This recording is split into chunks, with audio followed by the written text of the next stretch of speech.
What do you think about Nigerians? Nigerians, they are all African. But there seems to be a massive conflict. No, there's no conflict. There's no conflict. Nigerians came to Ghana to work. Ghana people, they went to Nigeria to work before. Most people go to Nigeria. Some of them they got killed and they don't go treating well. And Nigerians came to Ghana, and when they came, they want us to treat them well. But when we go there, they didn't treat us well. So that's how the conflict between them. You said the check back, Ghana must go. Yeah, Ghana must go. Yeah, because when you go there, before you come home, you don't have nothing, so you put your stuff in that bag. But Nigerians before they had money. I don't know why it's changed.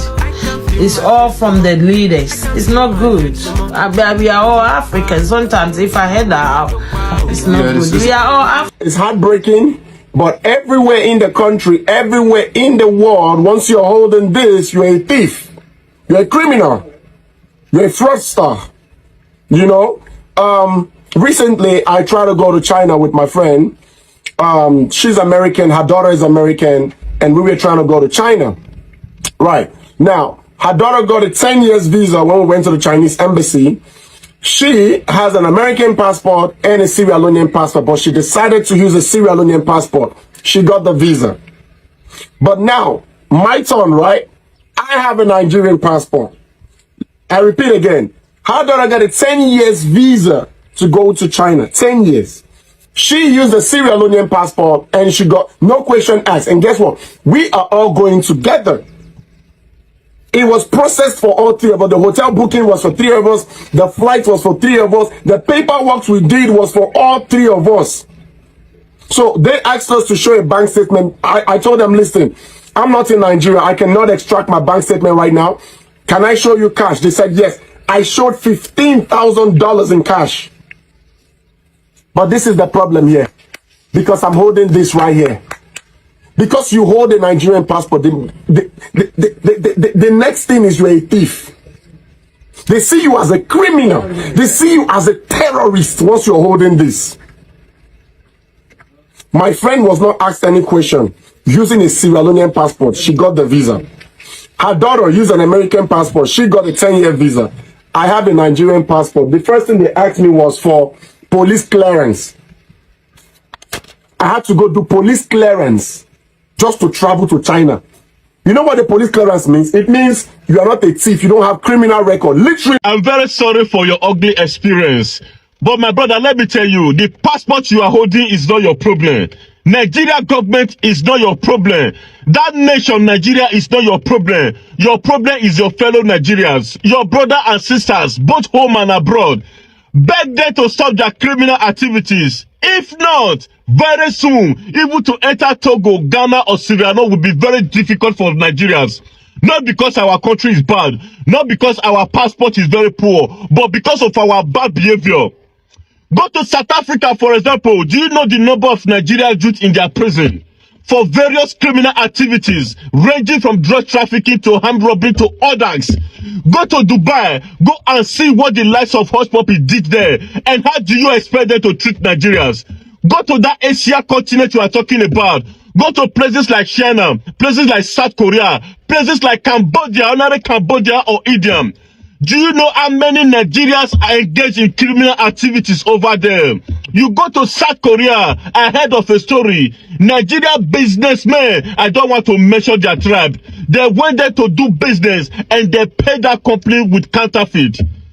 Business that worth millions of dollars.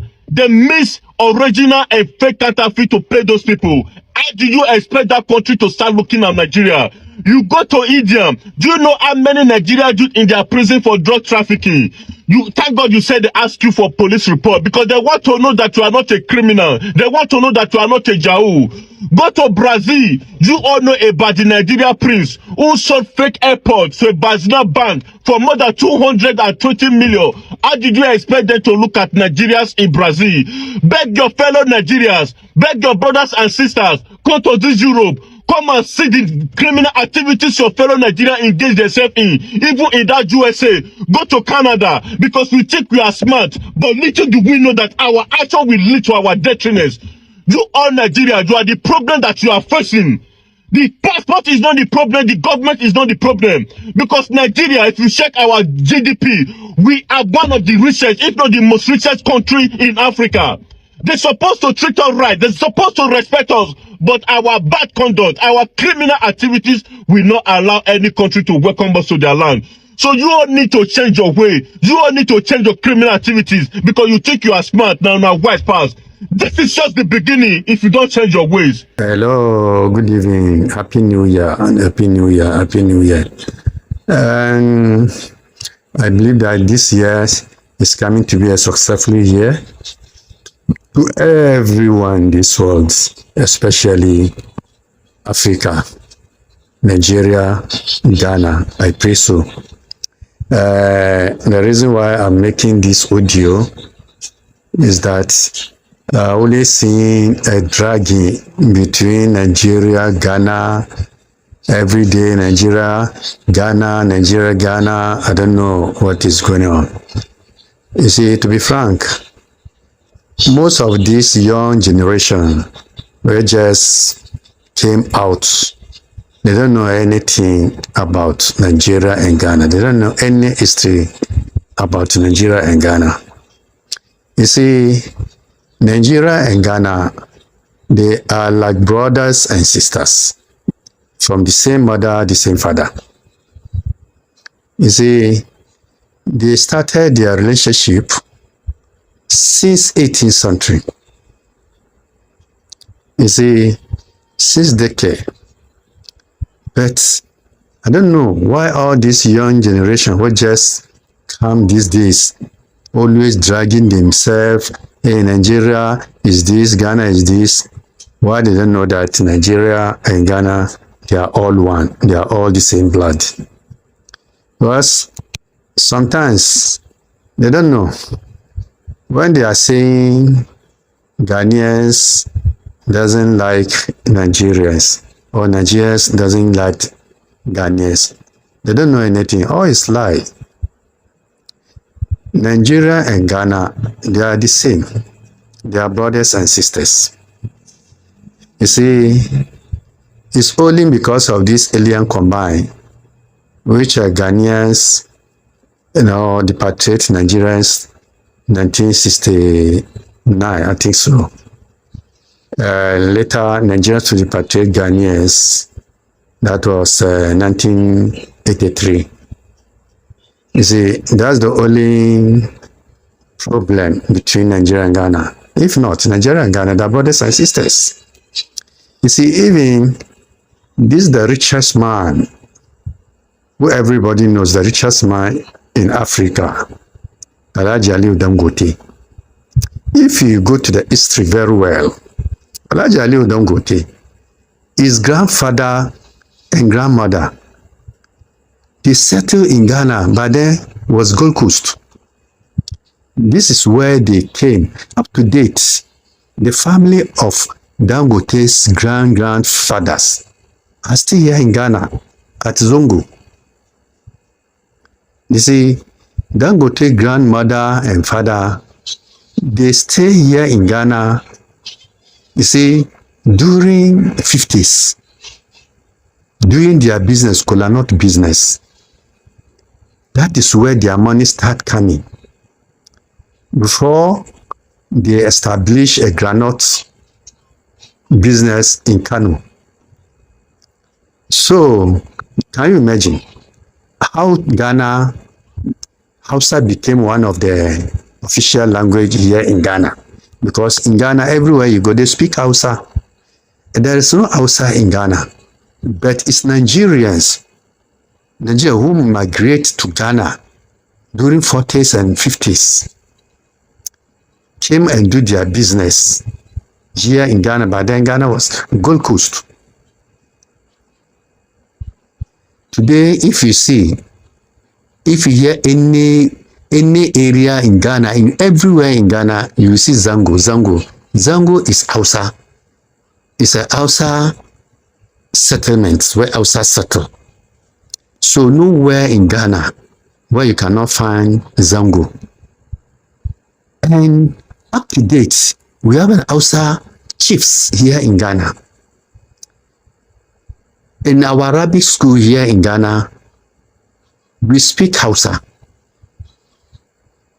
And everywhere you go, in every zongo, we speak Hausa. Hausa is one of the official language today in Ghana. You see, look at Yoruba. Yorubas, nowhere in Ghana here you cannot find Yorubas. Yorubas has their kingdoms, their chieftaincies here in Ghana. In Accra, inside Accra Center, most of the houses, the big houses you see, belong to Yorubas. Even there's an area called Lagos Town, now New Town, then was Lagos Town. This Lagos Town you are seeing is dominated by Yorubas. Up to date, all the houses, about 70% of the houses in New Town, then is Lagos Town, belong to Yorubas. In Kumasi, the same. In every region in Ghana here, it's the same. So when the new generation now came and dragging themselves, hey, Nigeria is this, Ghana is this, Nigeria and Ghana, they do this, they don't know anything. They don't know anything. You see, I don't want to prolong all this matter. Please, I just want you even to watch this little video which I sent to you. From there, you can extract the audio and let our fellow Nigerians and Ghanaians to understand the relationship between Ghana and Nigeria. If they want Nigeria to progress, they should shut down all social media platforms in Nigeria, because the social media platforms have made it possible for Nigerians to vent online instead of venting offline. Yes. Now you wake up, see what your government they do. No jobs. Inflation is high. All you people are concerned on is dragging people on social media. You are dragging people that are better than you on social media. If to say not be social media where everybody can't get access to, waiting happen for Babangida must go. He never reached waiting the happen now. Remember, people riot.